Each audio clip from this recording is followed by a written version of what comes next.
Topic जिस पर प्रत्येक बार पीजीटी एग्जाम में क्वेश्चन पूछा जाता है, प्रत्येक बार आता है। आपको जरूरत क्या है कि उस फार्मूले को और उस पर practice, previous year question paper practice करके जाएं तो क्वेश्चन आप कर पाएंगे और आपके नंबर आने वाले हैं। जैसे पहला है एसिडिक बफर सॉल्यूशन, पीएच जो होता है वो हमेशा 7 से कम होता है। और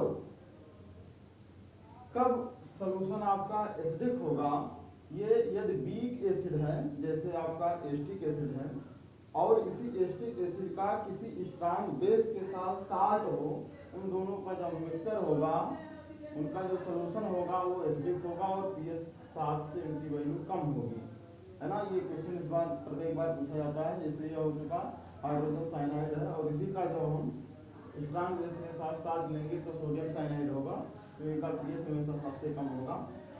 बेसिक बफर सॉल्यूशन की वैल्यू हमेशा 7 से अधिक होगी, ये आप लोग जानते हैं।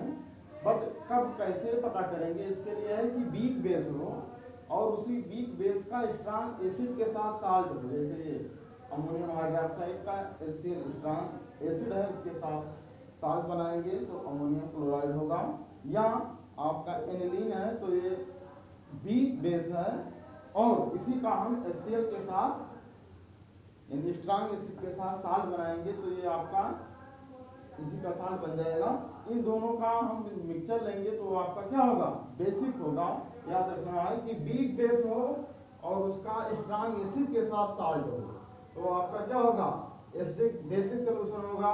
और ये वीक एसिड है, उसी का स्ट्रॉन्ग बेस के साथ साल्ट के का मिक्सचर है तो एसिडिक होगा। इस पर क्वेश्चन आता है, ये इससे नहीं हो पा रहा है तो वैल्यू ये दी जाएगी तो pH equal to pKa plus log salt का सोल्यूशन अपॉन एसिड का सोल्यूशन। ये एसिडिक सोल्यूशन है तो और बेसिक है तो यहाँ बेस की वैल्यू हो जाएगी, यहाँ pKa भी हो जाएगा, है ना। तो ये pH की वैल्यू आएगी, इससे pOH, फिर आप pH प्लस pOH इक्वल 14 होता है, वहां से वैल्यू निकाल पाएंगे। इस पर क्वेश्चन प्रत्येक बार आता है।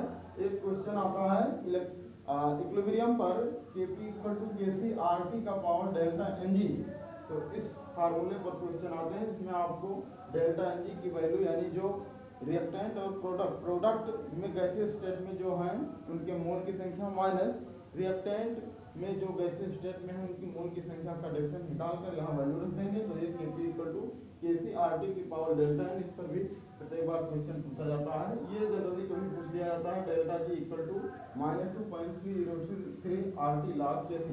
तो ये कुछ फार्मूले हैं, इससे प्रत्येक बार क्वेश्चन पूछे जाते हैं। आप लोग प्रैक्टिस करके जाइए तो आपको क्वेश्चन देखने को मिलेगा।